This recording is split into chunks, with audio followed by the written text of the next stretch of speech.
Hello everyone and welcome back to another episode of the Blue Collar DM, the channel dedicated to breaking down barriers for new players and dungeon masters alike. My name is Howard as always, and today we're going to be breaking down the Paladin class for Dungeons & Dragons 5th edition, your stereotypical hero class that you play in all your RPG video games. Without further ado, let's get into it.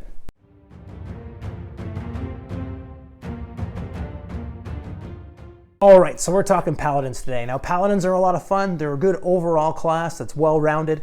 They get some healing ability. They can hit really hard. They're a really fun class to play, especially for some of our new players out there.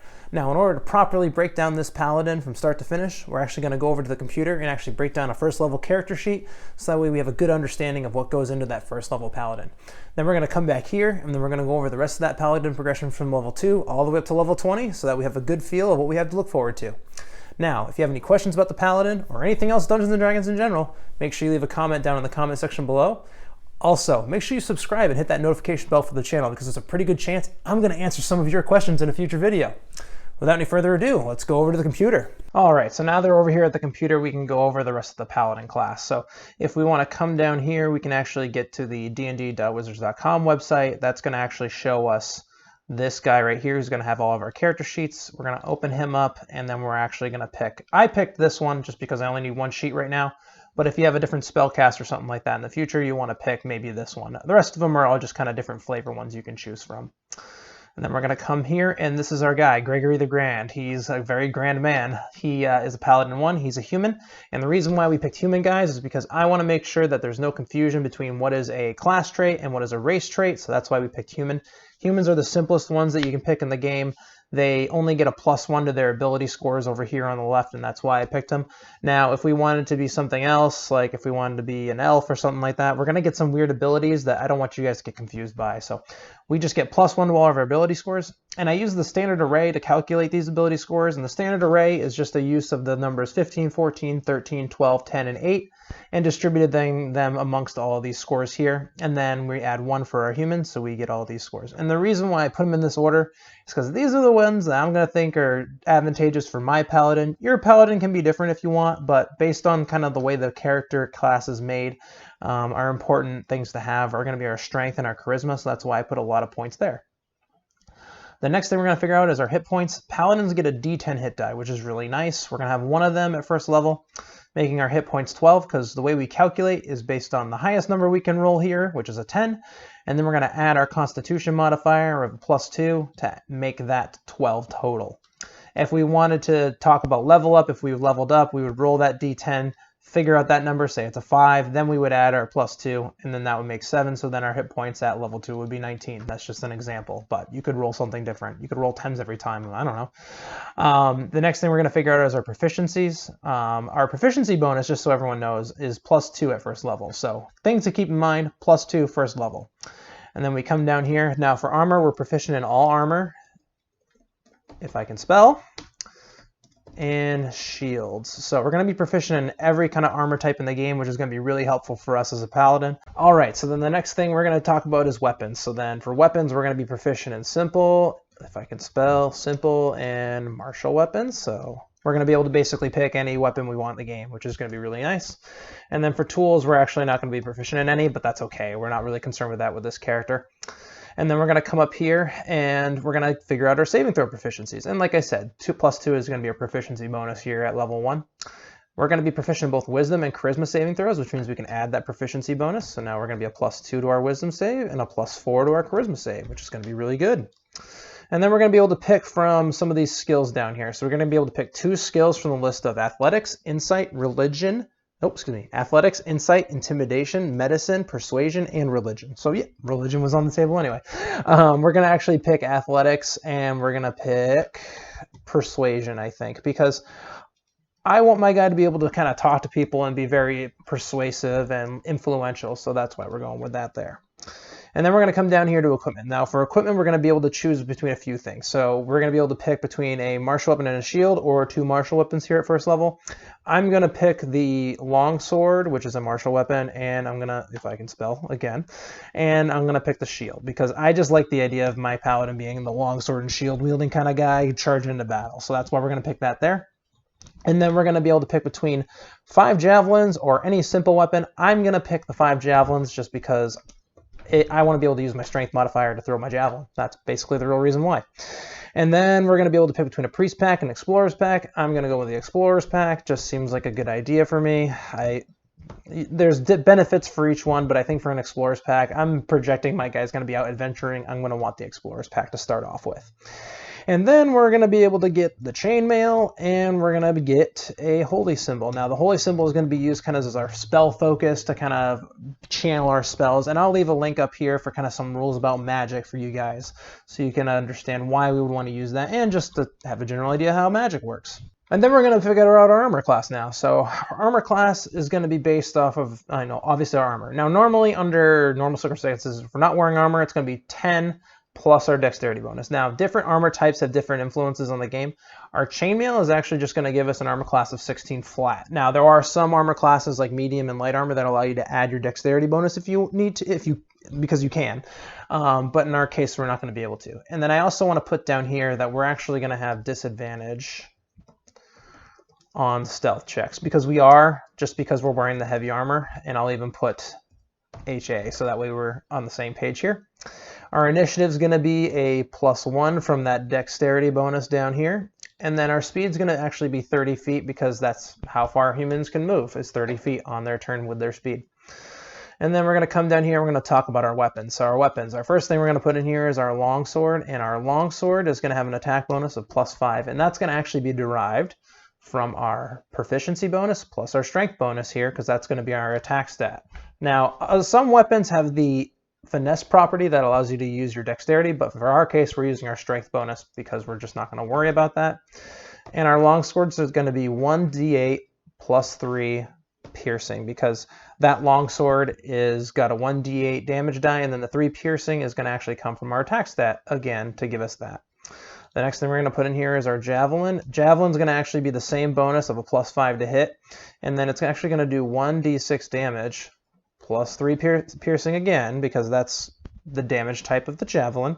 And then actually it's going to have a range of thrown of 300 feet, or 30 feet, and 120 feet. So our short range is going to be 30 feet, meaning that anytime we attack an enemy within 30 feet of us, we can throw 1 d20 and add our attack bonus and see if we hit. Now, if it's beyond 30 feet but less than 120 feet, we're going to roll at disadvantage. So we're going to have to roll 2 of those d20s, figure out which one's the lowest one, and then see if we hit, because we're going to use that lowest number, add the +5, and then figure out if we hit that armor class.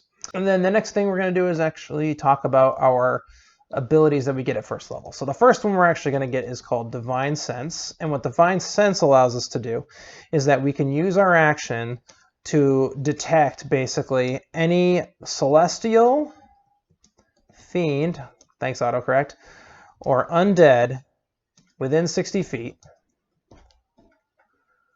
provided it's not behind total cover. So I will even put on here just for you guys, provided not behind full cover. And we're going to know the type of creature, but we're not going to know the identity. So we're not going to know the fiend's name is Fred or something like that. We're just going to know that there is an undead within 60 feet of us that's not behind full cover. We're also going to detect anyone who's been consecrated or desecrated, the presence of an object that has been consecrated or desecrated, as with the Hollow spell. So I'm just going to put Hollow spell here for our own purposes, but it doesn't come into play except for in kind of like higher level situations usually. And you can find the Hollow spell actually on page 259 of your player's handbook if you want to learn what the Hollow spell actually does, and it'll give you a kind of a good idea of what that means. And then at level 1, we're also going to get Lay on Hands. So the Lay on Hands ability is kind of where our healing kind of comes in. So as an action, so I'll put action, we can actually touch a willing creature. So this willing creature could be ourselves, and we can heal some hit points equal to, we can actually pull from a pool of hit points is what I'm going to say. So we don't actually just heal a certain amount, we have a pool that we can use, and that pool is going to be determined based on our Paladin level times 5. So here at level 1, we're only going to have 5 hit points in our pool. 5 HP, 5 points HP. So we're only going to have 5 points to distribute. Now we could just touch somebody and give them 1 hit point. So say if we have one of our comrades is down and we want to get them back up again, we can just touch them so that way they don't have to make death saves anymore, which is going to be really helpful. We can also use this Lay on Hands ability to actually cure any poison or, apparently I still can't spell, poison or disease affecting a creature. Let's see if I can, there we go. But it costs 5 points to use. So we have to use all 5 of those points if this is going to happen at level 1, but if it happens at a higher level, we're going to have more. So for example, at level 2 Paladin, we're going to have 10 hit points. We're going to have more ability to kind of cure different diseases or poisons. Now, we are going to be able to cure multiple diseases and poisons on a person, provided we have the number of hit points needed, but we don't have to do Lay on Hands again. So basically, if someone's being affected by 3 diseases, let's say, and we go ahead and use our Lay on Hands with our action, we can actually cure all 3 of those diseases, provided that we have 15 points in our pool to use, which is going to be at level 3. Now, the other thing to keep in mind is that this ability also does not work on I'm going to put just NA, undead, or constructs. So if the creature type is an undead or a construct, some of these might be, I'm trying to think of a good example. Some artificers actually have constructs as their steel defenders, which isn't a good example. If a player character class happens to be a vampire somehow, and now they're an undead creature, they can't use this. So it's just something to keep in mind as you're going forward. So this is basically going to be it for our first level Paladin here. So we do need to figure out a background, and I'll put a link up here for, we did a character breakdown or a character creation video on one example of a fighter, and we actually put him to have a background. Now backgrounds are going to affect a few things, and I don't want you guys to get confused.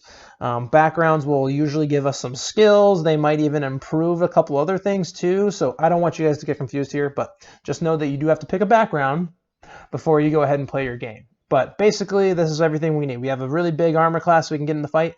I actually did forget to put the shield on here, so we can actually add that +2 here. So I'm going to put /18. So if we have a shield, which we're probably going to have because we're going to have that longsword, we're also going to have +2 for that shield, and that's going to give us an 18 armor class. So really big armor class. We're going to hit pretty hard. We're going to do a pretty good job here at first level, and we're going to be able to kind of heal our friends if they're in trouble, and also be able to find any undead or fiends in the area if we need to. So that's going to be your first level Paladin, and now we're going to go back and we're going to talk about the rest of the progression to level 20. I'll see you guys over there. All right, so that was the level 1 Paladin over there in the computer. Now we're actually going to talk about the rest of the Paladin progression. So at level 2, we're actually going to pick a fighting style, and we're going to be able to pick from defense, which is going to give us +1 to our AC when we're wearing armor. We can actually pick dueling, which actually is going to give us +2 to our damage roll when wielding 1 melee weapon in one hand and no other weapons in our other hand. So we can still use a shield, but we're going to get +2 to those damage rolls. We can actually get great weapon fighting, which is going to allow us to reroll 1s and 2s on our damage rolls, provided that we're using a 2-handed weapon or a versatile weapon. Now we do have to keep the new roll, so if we roll 2 1s when we roll damage in the first place, we're going to be able to re-roll those, and then we take the new result no matter what it is. It could be 2 1s again. That's just how it goes. And then the other thing we're actually going to be able to pick is protection, which is going to allow us to actually take a reaction to impose disadvantage on any attacks against our allies who are within 5 feet of us, assuming we're holding a shield. So again, we're going to be able to pick from defense, dueling, great weapon fighting, or we're also going to be able to pick protection. So those are a bunch of really good different fighting styles we can pick from. We're also going to get spell casting at level 2. So charisma is going to be our spell casting ability for those spells, and our spell attack bonus is going to be calculated based on our charisma modifier plus our proficiency. Our spell save DC is going to be calculated based on our spell modifier, our proficiency, +8. And the Paladin table on page 83 actually will depict what spell slots we're going to have at each of the different levels when we reach those levels. And we're going to be able to prepare our Paladin spells every day from our Paladin spell list, kind of like the Cleric. And if I haven't already, I'll put a link up to the Cleric right up there. And because of that, we're also going to be able to prepare a certain number of spells. And that certain number is going to be our charisma modifier plus half of our Paladin level rounded down. And our spell slots are going to recharge after a long rest. And we're going to have to use our holy symbol as our spell focus to kind of channel those different spell effects. And I'll leave a link to the magic video if you have any questions about how magic kind of generally works. At level 2, we're also going to get Divine Smite, and it's going to allow us to actually expend a spell slot whenever we hit a creature with a melee weapon attack to do an extra 2d8 worth of damage, of radiant damage, to that target. And as we level up, we're going to be able to get bigger spell slots, and if we use higher spell slots, so say we use a level 2 spell slot, instead of only doing 2d8, we're going to do 3d8. So we're going to get an extra d8 for every spell level above first, which is going to be really good. At level 3, we're also going to get Divine Health, which is going to make us immune to disease, which is going to be really good. And then at level 3, we're going to be able to pick our Sacred Oath, which is kind of like our subclass. We'll talk about the Oath of Devotion today, but you can also choose from the Oath of Vengeance and the Oath of the Ancients as well. But like I said, we're just going to cover the Oath of Devotion today. And then at level 4, 8, 12, 16, and 19, that's a lot, we're going to be able to get ability score improvements. Now, ability score improvements allow us to either add 2 to 1 ability score or add 1 to 2 ability scores. And that's going to be really helpful because it's going to help us kind of improve as our character levels up in addition to all the different abilities we get. You can actually take a feat here if you wanted to. Talk to your DM and see if they're okay in your guys' game, because feats are really cool because they allow you to actually do a bunch of different cool things that can affect how your character plays and stuff like that. But that would be in place of an ability score improvement. So talk to your DM, see if they allow it. If not, ability scores for improving are still going to be really good. They're really powerful. At level 5, we're going to get extra attacks, so now we'll be able to attack twice with the attack action on our turn, so that's going to be really good because we'll be able to hit things twice.